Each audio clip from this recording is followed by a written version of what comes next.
the one thing that will shift so much when it comes to getting your little one 1 through 5-ish to listen, to behave, to cooperate in your house. And it is this: cooperation comes from connection. Without connection, there is no ability for your child to cooperate.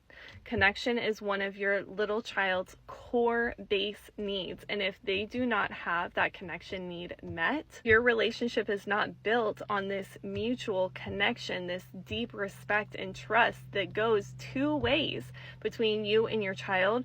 Getting cooperation will never work. If you don't have connection, the only leverage you have as a parent is fear or threats to get your child to comply.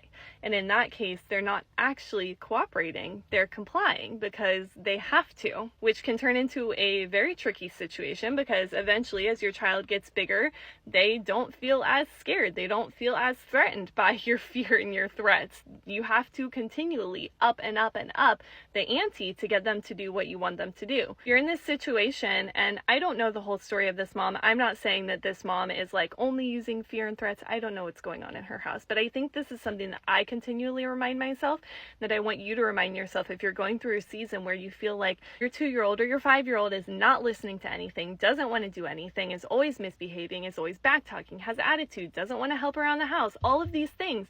My first response is always going to be stop everything else and focus on connecting. Focus on truly getting curious. Focus on truly building that relationship, spending true connection time with your child, truly inviting them into your family dynamic, right? Instead of it being like, go pick up your toys right now before we have dinner, you're not getting dessert.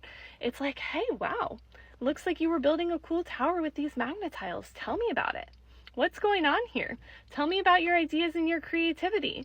And from there, you build that connection. Then at the end of that 5 little minutes, you can be like, yeah, awesome. We've got to go have dinner now. Do you want to leave your tower here? Or should we toss all these magnet tiles back into the box together?